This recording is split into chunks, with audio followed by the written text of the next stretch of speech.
Alright, I've had the hiccups now for approximately at least 30 minutes. And this is Kelly's trick. Allegedly, you put a paper towel over water and it is supposed to solve the problem. So, I tried to chug water. That didn't work. So I'm going to try this. She says it works all the time. Here we go.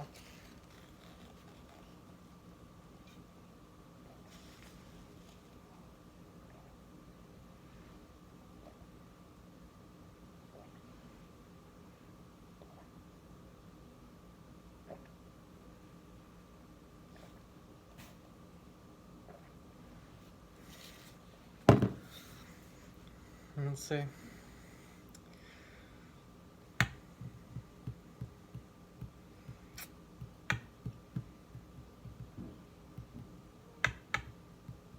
Well, apparently it worked. My hiccups are gone. So there you go, people.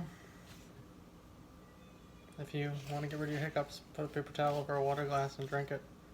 It works.